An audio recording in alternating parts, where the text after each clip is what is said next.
और अब खबरें विस्तार से। हिमाचल में बारिश, बाढ़, आपदा प्रभावितों के लिए मदद के लिए सुक्खू सरकार ने बड़ा ऐलान किया है। सीएम सुक्खू ने ट्वीट करके जानकारी दी है कि पक्का मकान और कच्चा मकान खोने वाले परिवार को अब 1 लाख रुपए की वित्तीय सहायता दी जाएगी। इससे पहले ये राशि पक्के मकान पर 12,500 और कच्चे मकान पर 10,000 रुपए थी। वहीं ढाबे और दुकानों में सामान के नुकसान के लिए वित्तीय सहायता को 10,000 रुपए से बढ़ाकर 1 लाख रुपए किया गया है। इसके अलावा खेतों को नुकसान, मवेशियों के नुकसान के लिए भी वित्तीय सहायता दिए जाने का ऐलान किया गया है। सीएम सुक्खू ने ट्वीट करके बताया कि विशेष मानदंडों के तहत 7 जुलाई से 15 जुलाई 2023 के बीच आई बाढ़, बादल फटने और भूस्खलन से प्रभावित परिवारों को वित्तीय सहायता प्रदान की जाएगी।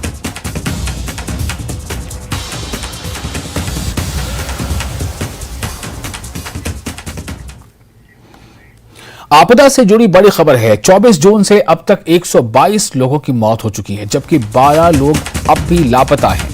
वहीं अब तक 140 लोग घायल हुए हैं। 490 घर ढह गए। 4,146 घरों को आंशिक नुकसान पहुंचा है। प्रदेश भर में 133 दुकानें क्षतिग्रस्त हुई हैं। प्रदेश को नुकसान का आंकड़ा 4,635.58 करोड़ यानी 4,635 करोड़ 58 लाख को पार कर गया है।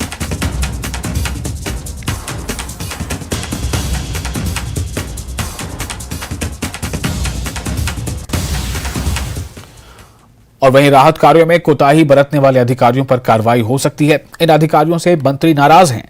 वहीं कैबिनेट मंत्री जगत सिंह नेगी ने चंद्रताल में रेस्क्यू ऑपरेशन के हीरो रहे 21 साल के सुखदेव की तारीफ भी की है।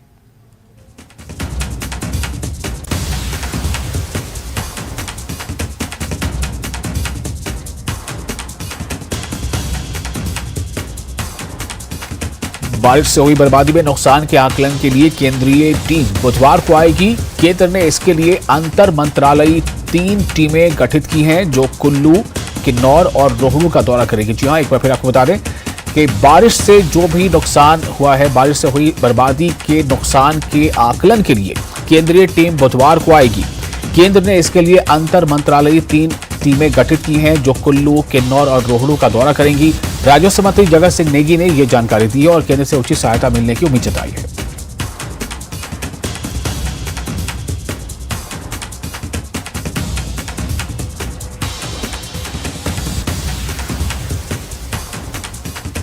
केंद्र से जो टीम आ रहे हैं, मैं उनका जो धन्यवाद करता हूं, स्वागत करता हूं। उसके लिए मैं विशेषकर हमारा रेवेन्यू डिपार्टमेंट का, जो हमारा डिज़ास्टर मैनेजमेंट का जो हमारा टीम है, जिसको हमारे ओंकार शर्मा लीड कर रहे हैं, जो प्रिंसिपल सेक्रेटरी रेवेन्यू है और डिज़ास्टर भी इनके पास है, इन्होंने जो सारी व्यवस्था करके केंद्र ने भी प्रॉम्प्ट जो है इसमें एक्शन लिया है, उसके लिए मैं आप धन्यवाद चाहते हैं। मैं दिल की गहराइयों से धन्यवाद करता हूँ कि वो जो है कल चंडीगढ़ पहुँच रहे हैं और हमने उसका पूरा प्लानिंग किया है। एक टीम कुल्लू की तरफ जाएगी, एक टीम हमारे रोहड़ू की तरफ को जाएगी और एक टीम किन्नौर की तरफ को जाएगी। सभी जो है इनके लिए आने जाने की पूरी व्यवस्था की गई है, ताकि ये जो है ताज़ा ताज़ा देख सकें कि कितना डिजास्टर हुआ है, कितना जो है यहाँ लॉस हुआ है। और मुझे उम्मीद है कि जिस हिसाब से लॉस हुआ है, केंद्र सरकार उसी मतलब अंदाजे में हमें अगर सहायता करेंगे तो मैं और ज़्यादा जो है उनको धन्यवाद करूँगा। और न्यूज़ 18 की टीम लगातार उन इलाकों की ओर बढ़ रही है जहां तबाही का मंजर डराने वाला है। ये तस्वीरें सैंज घाटी की हैं, जहां पिन पार्वती ने तबाही मचाई, जिसका डर आज भी लोगों में है। यहां नदी अपने साथ सब कुछ बहा कर ले गई। 10 जुलाई से यहां न बिजली है, न पानी और न ही मोबाइल नेटवर्क। घाटी में ज्यादातर संपर्क मार्ग बंद है और किसानों के टमाटर और सब्जियां खेतों में सड़ रहे हैं। यहां कई किलोमीटर दूर से कंधे पर उठाकर मरीजों को लाना ले जाना पड़ रहा है। लोगों का आरोप है कि एनएचपीसी ने पिन पार्वती के किनारे जगह जगह डंपिंग की है। यहाँ से लेकर ऊपर तक था बाजार, निचली साइड भी, बीच में था रोड, ऊपरी साइड बिल्डिंगें थी। यहाँ से लेकर जहाँ सीमेंटेड बिल्डिंग नजर आ रही है, यहाँ तक बिल्डिंगें थी, वो सारी नदी में बह गई। बहुत ज़्यादा पानी छोड़ा, मतलब 2-3 डैम थे पीछे एनएचपीसी के और काफ़ी भारी मात्रा में पानी आया, जिसकी वजह से मतलब सभी बहुत ज़्यादा नुकसान हुआ। आज तक काफ़ी सालों से, हमारी भी उम्र काफ़ी हो चुकी है, मतलब आज तक कभी इतना बड़ा नुकसान नहीं हुआ, हमने देखा नहीं कभी। तो जो इस बार जो नुकसान हुआ, मतलब कि वो जो तो बता रहे हैं कि 3 डैम थे, सभी का पानी एक साथ में छोड़ा, जिसकी वजह से ज़्यादा नुकसान हुआ। कोई सायरन नहीं बजा इसमें है, या अलर्ट नहीं किया गया? कोई अलर्ट नहीं किया गया, कुछ नहीं किया गया। कुछ सिग्नल नहीं था, एकदम से पानी छोड़ा और पानी ऐसे छोड़ा कि उन्होंने पूरे अपने चारों ये गेट खोल दिए और पानी इतना बड़ा कि आदमी को भगाने के लिए रास्ता नहीं मिला। यहाँ पे सैंड में तो नुकसान हुआ है, बहुत करोड़ों का नुकसान हो चुका है इस टाइम। गाड़ी चले गई, 3 गाड़ियां चले गई और एक मशीन गई, वो ब्लॉक बनाने की, वो भी चले गई, जमीन भी गई, सारी जमीन हो गई, सारे शेड भी चले गए, घर भी चले गए, सारे जो भी है। एक शेड में था पूरा वो टाइल से भरा हुआ, पूरा 5-6 लाख का सामान था, अभी लाया हुआ चंडीगढ़ से, वो भी चले गया सारा। और सारे शेड वगैरह, बकरियां चले गई, मुर्गे थे रखे, किराएदार पूरे बर्बाद हो गए, सारे सब कुछ ले गया, कुछ भी नहीं बचा है। किराएदार के वो रखे थे उनका भी नहीं कुछ बचा है। और राजेंद्र हमारे साथ जुड़ चुके हैं सीधे इस वक्त ज्यादा जानकारी के साथ। राजेंद्र, आप इस वक्त किस इलाके में मौजूद हैं और क्या कुछ देख पा रहे हैं? जिस तरह से ये अब अनाउंसमेंट हुआ है कि जो नुकसान हुआ है आपदा की वजह से लोगों का घर या मकान या दुकानें, उसकी राशि जो है वो बढ़ाई गई है, वो बढ़ के राशि मिलेगी। एक तो ये डिटेल आपसे चाहिए, प्लस ये कि आप इस वक्त कहां पर हैं और किस तरह की स्थिति है, कितना रेस्क्यू ऑपरेशन हो पाया है, कितना रेस्टोरेशन हो पाया है? विशाल, इस वक्त हम मंडी अभी पहुंचे हैं सैंज से और रेस्क्यू ऑपरेशन लगातार जारी है। अब सैंज में सैंज और कसोल वैली, सैंज वैली दोनों ही घाटियां बुरी तरह से प्रभावित हैं और अभी पूरी तरह से इनकी जिंदगी को पटरी पर आने के लिए यहाँ के लोगों को काफी समय लगेगा और पॉपुलेशन बहुत अधिक है। शहर तो जरूर प्रभावित है ही, लेकिन पूरी घाटी ही प्रभावित है। अगर सैंज की हम बात करें, पिछले कल हम सैंज से गए थे और रोड जरूर रिस्टोर हो चुका है, लेकिन जगह जगह टूटा हुआ है, हालत खराब है। एक हल्की सी बारिश कभी भी रोड को ब्लॉक कर सकती है। लेकिन लोगों की अगर दिक्कत कहें, सैंज बाजार में दुकानें बह गई हैं, बिल्डिंगें बह गई हैं, नामो निशान बाजार का मिट गया है। एक हिस्से का बाजार हम कह सकते हैं पूरी तरह से खत्म हो चुका है, पुल टूट चुके हैं, तो लोगों को भारी दिक्कत है। इसके अलावा पूरी घाटी में क्योंकि वहां से ऊपर जो एरिया है उनको बहुत दिक्कतें झेलनी पड़ रही है। संपर्क मार्ग उनके टूट गए हैं, मरीजों को 40 किलोमीटर 50 किलोमीटर दूर से उठाकर लाना पड़ रहा है अस्पताल में दिखाने के लिए अगर कोई बीमार होता है। किसानों की फसलें सड़ रही हैं, खेतों पर ही सड़ रही हैं, क्योंकि संभव नहीं है। मरीज को तो उठाकर ला सकते हैं, लेकिन टमाटर, सब्जियां, इन चीजों को उठाकर लाना संभव नहीं है, तो वो सारी चीजें खेतों में ही खराब हो गई हैं, वहां पर सड़ रही हैं। दूर दूर इलाके, क्योंकि पहाड़ी एरिया है, छोटे छोटे गांव इनमें है, तो उन गांवों में भी नुकसान हुआ है। जो पीन पार्वती के किनारे जो गांव है उनमें भी बहुत दूर दूर काफी नुकसान हुआ है। जमीन दरकी है, जब तेज बहाव नदी का आता है तो वो जमीन का कटान करके ले जाता है और फिर जमीन दरकना पहाड़ी से शुरू होती है। ऐसे में जो नदी से कई 1 किलोमीटर दूर 1.5 किलोमीटर दूर जो मकान बने होते हैं वहां पर भी दरारें आना शुरू हो गई है, तो पूरी घाटी प्रभावित है। अगर सैंज घाटी की हम बात करें, वही हाल कसोल घाटी में भी है। मणिकर्ण और मणिकर्ण से भी आगे जो गांव है वहां पर भी यही स्थिति है। संपर्क मार्ग पूरी तरह से बाधित है। बिजली इन दोनों घाटियों से पिछले 9 तारीख से बिजली नहीं है। बिना लाइट के ये लोग आज के जीवन में रह रहे हैं, कितना मुश्किल है समझ सकते हैं। नेटवर्क बंद है, पूरी तरह से बंद है। अब पिछले कल सैंज घाटी में पेट्रोल और ईंधन लाया जा रहा था, वो ईंधन 40 से 50 किलोमीटर दूर जो मजदूर अपनी पीठ पर ढो के ले जाएंगे। उसके बाद फिर जहां पर टावर लगे हैं उनको रिस्टोर करेंगे, फिर वहां पे इलेक्ट्रिसिटी सिग्नल, मोबाइल सिग्नल कुछ समय के लिए बहाल हो पाएगा। तो इस प्रकार के इंतजाम लगे हुए हैं। प्रशासन जरूर कोशिश कर रहा है। मंडी वाला एनएच शुरू कर दिया गया था, लेकिन आज दोबारा मंडी से मनाली एनएच बंद आज रहेगा। ये महत्वपूर्ण सूचना है उन सभी लोगों के लिए जो मंडी से मनाली जाने की सोच रहे हैं या मनाली से मंडी आने की सोच रहे हैं। ये पूरा एनएच बंद रहेगा। जो संपर्क मार्ग खोला गया था कटौला होकर, उस संपर्क मार्ग से वाहनों को भेजा जाएगा, लेकिन 2-2 घंटे के अंतराल के बाद। और ये समय बढ़ भी जाता है जैसे जैसे समय निकलता है, क्योंकि सिंगल वे ये पूरा रोड है, संपर्क मार्ग ये है। ऐसे में गाड़ियों को पहले एक तरफ छोड़ा जाता है, फिर दूसरी तरफ छोड़ा जाता है, तो ऐसे में काफी समय इस संपर्क मार्ग से भी लगता है। इसलिए वही लोग जाएं जिनका जाना अति आवश्यक है, क्योंकि मेंटेनेंस के लिए आज एनएच बंद किया गया है मंडी से मनाली तक का, तो ये आज पूरा दिन बंद रहेगा। काफी जगह पर काफी खतरनाक सिचुएशन है, क्योंकि कल हम इसी रोड से आए रात करीब 9 साढ़े 9 बजे, तो जो पूरी स्थिति को हमने समझा, कभी भी कहीं से भी पत्थर छूट सकता है। प्रशासन ने सिंगल व्हीकल जरूर बनाया था, लेकिन वो खतरों से खाली नहीं है। तो ऐसे में उन जगह से आज मलबा हटाना बहुत जरूरी है, क्योंकि वो कभी भी छूट सकता है, जानी नुकसान वहां पर हो सकता है, संपत्ति का नुकसान भी हो सकता है। तो आज उसकी मेंटेनेंस की जाएगी। इसके अलावा बारिश का अलर्ट आज दोबारा से है, तो आज दोबारा प्रशासन अलर्ट है, अब जगह जगह पुलिसकर्मी भी तैनात हैं। तो काफी दिक्कतें हैं और रेस्क्यू ऑपरेशन भी सरकार की तरफ से चलाया गया है, लेकिन नुकसान इतना हो चुका है कि अब इसको रिस्टोर करते करते अभी समय लगेगा, खासकर दूर दराज के इलाकों में। शहरों में जरूर फोकस है, पॉपुलेशन अधिक है,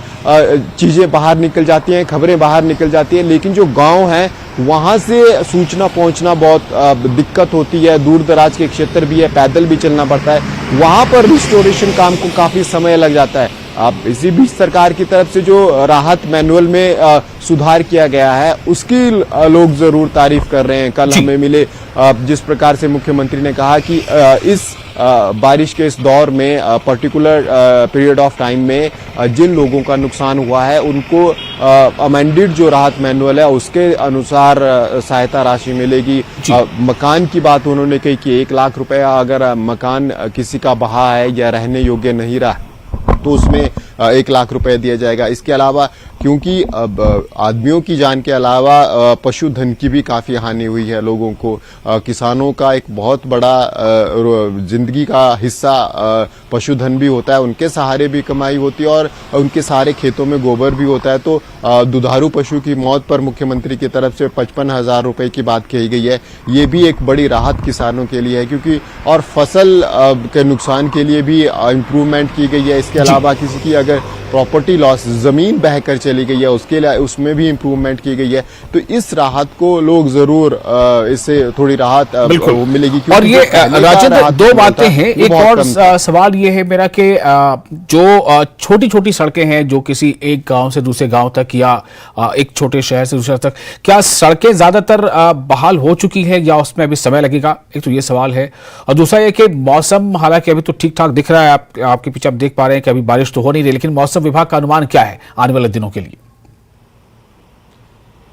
विशाल, बारिश यहाँ हल्की हल्की शुरू हो गई है, बूंदाबांदी शुरू हो गई है धीरे धीरे, और मौसम विज्ञान केंद्र का अनुमान भी बारिश का है। आसमान में बादल छाए हुए हैं, ऊंची चोटियों पर धुंध है, मौसम खराब है, कभी भी तेज बारिश यहाँ पर हो सकती है। पूरी कुल्लू डिस्ट्रिक्ट की बात करें, मंडी डिस्ट्रिक्ट की बात करें, मौसम पूरी तरह से खराब है। हल्की हल्की बूंदाबांदी अभी भी यहाँ पर हो रही है, लेकिन जो अलर्ट मौसम विज्ञान केंद्र की तरफ से जारी किया गया है 20 तारीख तक ऐसा ही मौसम रहने वाला है, कभी भी बारिश हो सकती है। पर बारिश इससे पहले इतनी अधिक हो चुकी है कि अब हल्की सी बारिश जमीन को ढीला कर रही है और लैंडस्लाइड हो रहे हैं। ये अब दिक्कत होगी। अगर 15 मिनट भी हल्की बारिश होती है तो फिर जमीन और ढीली हो जाती है और वहां पर फिर सड़कों के ऊपर लैंडस्लाइड हो रहा है। या तो सड़क सतलुज में, ब्यास में गिर रही है, या पीन पार्वती में गिर रही है, या फिर पहाड़ी सड़क के ऊपर गिर रही है। ये हालात बने हुए हैं, चाहे वो NH हैं, चाहे वो संपर्क मार्ग हैं। और 2 घाटियां अधिक प्रभावित है। पहली घाटी जो सैंज वाली घाटी है, पूरी अगर घाटी की हम बात करें, जहां से NHPC का औट से आगे पूरी सैंज घाटी प्रभावित है और हर जगह नुकसान है। संपर्क मार्गों को खोलने में अभी समय लगेगा, काफी समय लगेगा। बिजली रिस्टोर करने में बहुत टाइम लगेगा, लोगों को विद्युत सप्लाई, क्योंकि जो पोल थे वो अधिकतर सड़क के किनारे थे और लैंडस्लाइड में बिजली के खंभे भी गए, तारे भी गई, सब कुछ नदी में समा गया है। तो ऐसे में दोबारा से ये चीजें जोड़नी पड़ेगी। अब कितनी जल्दी प्रशासन जोड़ पाता है ये देखना होगा, लेकिन कई किलोमीटर तक बिजली प्रभावित है, कई किलोमीटर तक पेयजल सप्लाई प्रभावित है, क्योंकि हमने कल देखा जो पंप हाउस है जहां से पानी सप्लाई होती है वो पंप हाउस ही गायब हो गए हैं, क्योंकि अधिकतर पंप हाउस नदी के किनारे हैं, तो वो पंप हाउस पूरी तरह से गायब हो गए। अब वहां क्या अल्टरनेटिव प्रावधान किया जाएगा? या तो पंप हाउस इतनी तरह डैमेज हो चुके हैं कि वहां पे नई मशीनरी लानी पड़ेगी, रेत पूरी तरह से भर गया है, तो वो डैमेज को इम्प्रूव करने में, लोगों को सप्लाई पहुंचाने में काफी समय लगेगा। गांव में बहुत बड़ी दिक्कत है। गांव में अधिकतर लोग बिना सड़क के भी थोड़ा बहुत गुजारा कर लेते हैं, लेकिन जो जैसे फसलें हैं, इसके अलावा बीमार लोग हैं, उन लोगों के लिए दिक्कत, उस समय दिक्कत ज्यादा हो जाती है। बिल्कुल राजेंद्र, बहुत शुक्रिया आपका तमाम जानकारी के लिए।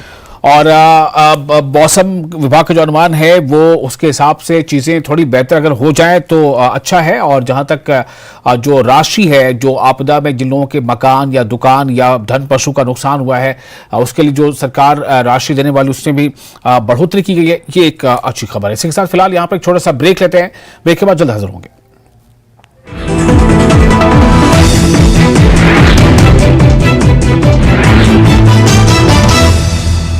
हेडलाइंस प्रेजेंटेड बाय पेट सफा आयुर्वेदिक चूर्ण। पेट सफा तो हर रोग दफा।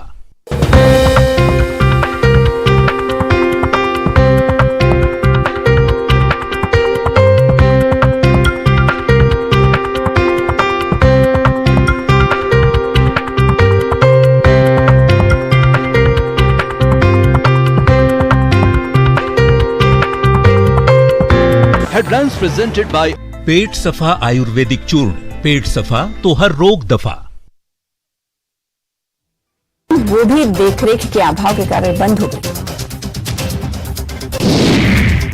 नाहन के इंडोर स्टेडियम में जिला बैडमिंटन एसोसिएशन की ओर से जिला स्तरीय बैडमिंटन चैंपियनशिप का आयोजन किया जा रहा है। चैंपियनशिप का शुभारंभ एसोसिएशन के जिला अध्यक्ष एसपी सिरमौर रमन कुमार मीणा ने किया। इस चैंपियनशिप में सिरमौर के अलग अलग इलाकों से तकरीबन 104 प्रतिभागी हिस्सा ले रहे हैं। 2 दिवसीय ये चैंपियनशिप 4 वर्गों में खेली जाएगी, जिससे चयनित प्रतिभागियों को राज्य स्तर पर कांगड़ा जिले में आयोजित होने वाली प्रतियोगिता में भेजा जाएगा। सोलन की रिफोरेस्टर संस्था की ओर से 9 जुलाई को शमलेच में फॉरेस्ट पार्क में 8वां पौधारोपण कार्यक्रम आयोजित किया जाएगा, जिसमें कई स्कूली बच्चों को भी आमंत्रित किया गया है ताकि वो लोग पर्यावरण को बचाने के लिए अभी से जागरूक हो सके। वहीं एक ड्राइंग कंपटीशन भी संस्था की ओर से करवाया जाए। नाहन में श्री सत्य साई सेवा समिति की ओर से सैनवाला में पौधारोपण किया गया। इस दौरान सत्य साई सेवा समिति से जुड़े लोगों ने बड़ी संख्या में पहुंचकर पौधारोपण किया। मीडिया से बातचीत करते हुए श्री सत्य साई सेवा समिति के अध्यक्ष अमर सिंह चौहान ने बताया कि सत्य साई सेवा संगठन ने प्रदेश भर में 1 करोड़ पौधे लगाने का लक्ष्य रखा और इसी कड़ी में सिरमौर में भी जगह जगह पर पौधारोपण कार्यक्रम आयोजित हो रहे हैं। नाहन में पुलिस ने एक ऐसे अंतर राज्य चोर के गिरोह को सदस्यों के साथ गिरफ्तार किया जो एक बड़ी धार्मिक आयोजनों में चोरी की वारदात को अंजाम देते हैं। नाहन में इस गिरोह ने सदस्यों ने जगन्नाथ यात्रा के दौरान चोरी की वारदातों को अंजाम दिया था, जिसके बाद नाहन पुलिस इनकी तलाश कर रही थी। सोलन में दुर्गा पब्लिक स्कूल में 3 दिवसीय राज्य स्तरीय रैंकिंग टेबल टेनिस प्रतियोगिता का शुभारंभ किया गया, जिसमें 9 जिलों के 120 खिलाड़ी भाग ले रहे हैं। इस प्रतियोगिता में लाहौल स्पीति, हमीरपुर और बिलासपुर जिले के खिलाड़ियों को छोड़कर सभी 9 जिले के प्रतिभागी हिस्सा ले रहे हैं। खास बात यह है कि प्रतियोगिता अंडर 11 से शुरू होकर 50+ उम्र के खिलाड़ियों के लिए भी आयोजित हो रही है और प्रतियोगिता का उद्घाटन एडीसी सोलन अजय यादव ने किया।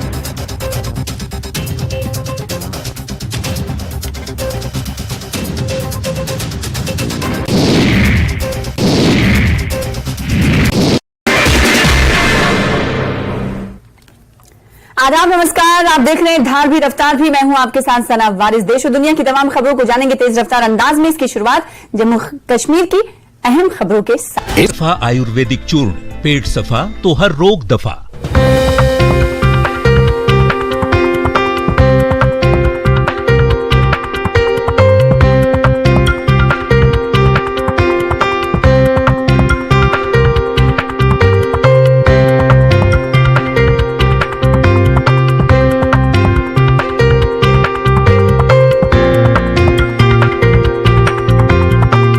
हेडलाइंस प्रेजेंटेड बाय पेट सफा आयुर्वेदिक चूर्ण। पेट सफा तो हर रोग दफा।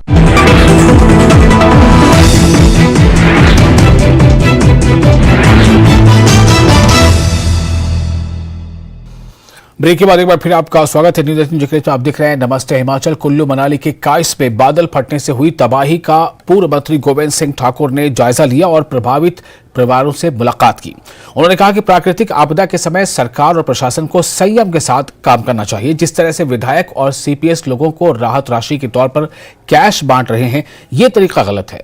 प्रशासन इस राशि को बांटने के अगर विधायकों का इंतजार करती रही तो समय से पहले यह राशि प्रभावित परिवार तक नहीं पहुंचेगी। इसके लिए सरकार को राहत जरूरत राशि को डिजिटल माध्यम से देना चाहिए।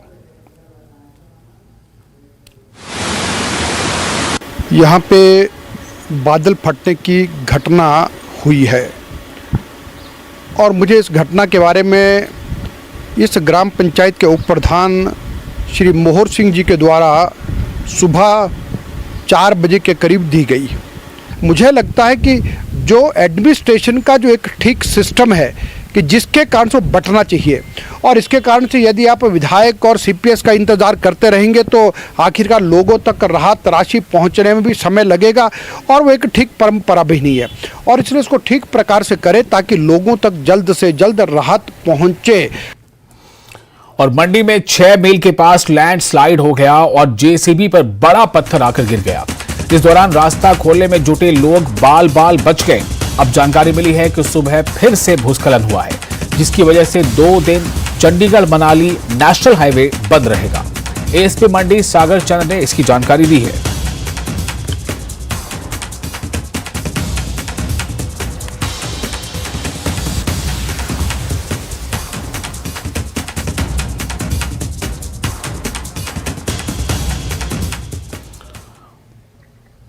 और मुख्यमंत्री सुखविंदर सिंह सुक्खू ने ड्रग तस्करी और राष्ट्रीय सुरक्षा पर आयोजित क्षेत्रीय सम्मेलन में भाग लिया। केंद्रीय गृह मंत्री अमित शाह की अध्यक्षता में दिल्ली में आयोजित इस सम्मेलन से सीएम वर्चुअल माध्यम से शामिल हुए। यहां सीएम ने ड्रग माफिया से प्रभावी ढंग से निपटने के लिए राज्यों को ज्यादा अधिकार देने की जरूरत पर बल दिया। सम्मेलन में सीएम ने ड्रग माफिया पर प्रभावी ढंग से नकेल कसने के लिए एनडीपीएस अधिनियम में संशोधन की भी जरूरत बताई है और नशीली दवाओं के तस्करों की संपत्ति जब्त करने के लिए एनडीपीएस अधिनियम में एक प्रावधान जोड़ने का आग्रह किया है।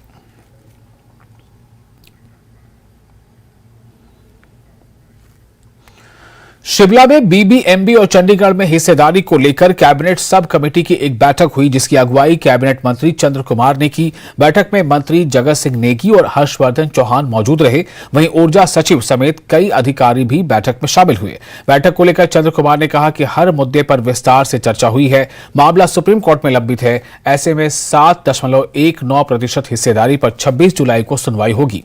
बता दें कि नवंबर 1966 के पंजाब पुनर्गठन एक्ट के तहत हिमाचल के हिस्सेदारी है और सेक्शन 78 के अनुसार एसेट्स और लायबिलिटी के तहत 7.19% की हिस्सेदारी की बात हो रही है।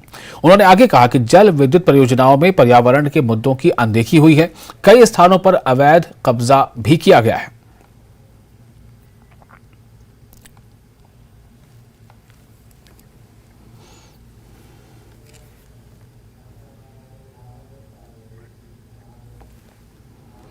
और 23 जुलाई 2023 से 30 जुलाई तक चलने वाले अंतर्राष्ट्रीय मिंजर मेले की तैयारियां जोरों पर चल रही है। चौगान में दुकानें लगाने का काम जारी है। इस मिंजर मेले का मुख्य आकर्षण सांस्कृतिक संस्थाएं रहती हैं, जिसमें इस बार मुंबई के पार्श्व गायकों के अलावा चंबा और हिमाचल की प्राचीन संस्कृति की झलक देखने को मिलेगी।